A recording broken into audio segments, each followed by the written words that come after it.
اعوذ باللہ من الشیطان الرجیم بسم اللہ الرحمن الرحیم رب اشرح لی صدری ویسر لی امری واحلل عقدۃ من لسانی یفقہوا قولی رب یسر ولا تعسر وتمم بالخیر۔ السلام علیکم ورحمۃ اللہ وبرکاتہ۔ احمد اسلامک چینل میں خوش آمدید کہتی ہوں۔ آج ہم بات کر رہے ہیں محرم الحرام کے روزے کے بارے میں۔ 10 محرم کو روزہ کیوں رکھا جاتا ہے؟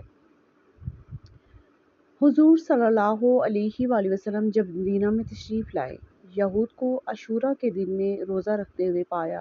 ارشاد فرمایا، یہ کیا دن ہے کہ تم روزہ رکھتے ہو؟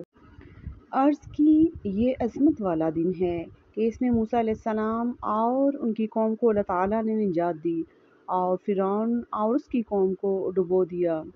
لہٰذا موسیٰ علیہ السلام نے بطور شکر اس دن کا روزہ رکھا، تو ہم بھی روزہ رکھتے ہیں۔ آپ صلی اللہ علیہ وآلہ وسلم نے فرمایا، موسیٰ علیہ السلام کی موافقت کرنے میں بنسبت تمہارے ہم زیادہ حقدار اور زیادہ قریب ہیں۔ تو حضور صلی اللہ علیہ وآلہ وسلم نے خود بھی روزہ رکھا اور اس کا حکم بھی فرمایا۔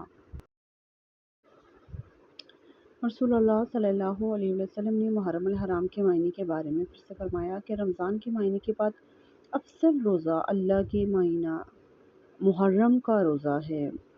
رسول اللہ صلی اللہ علیہ وآلہ وسلم سے عاشوراء کے دن کے بارے میں سوال پوچھا گیا تو آپ صلی اللہ علیہ وسلم نے فرمایا، یہ گزشتہ سال کے گناہوں کا کفارہ بن جاتا ہے۔ ایک اور حدیث میں ہے کہ اگر رسول پاک صلی اللہ علیہ وسلم نے فرمایا کہ اگر میں آئندہ سال زندہ رہا تو 9 محرم کا روزہ بھی ضرور رکھوں گا۔ یہاں پہ ایک اور بات مینشن کرنا ضروری سمجھتی ہوں، یہ کہ اگر 9 اور 10 تاریخ کو روزہ نہ رکھ سکیں تو 10 اور 11 کو بھی روزہ رکھ سکتے ہیں، اور صرف 10 محرم الحرام کا روزہ بھی رکھا جا سکتا ہے۔ جزاک اللہ خیراً۔ السلام علیکم ورحمۃ اللہ وبرکاتہ۔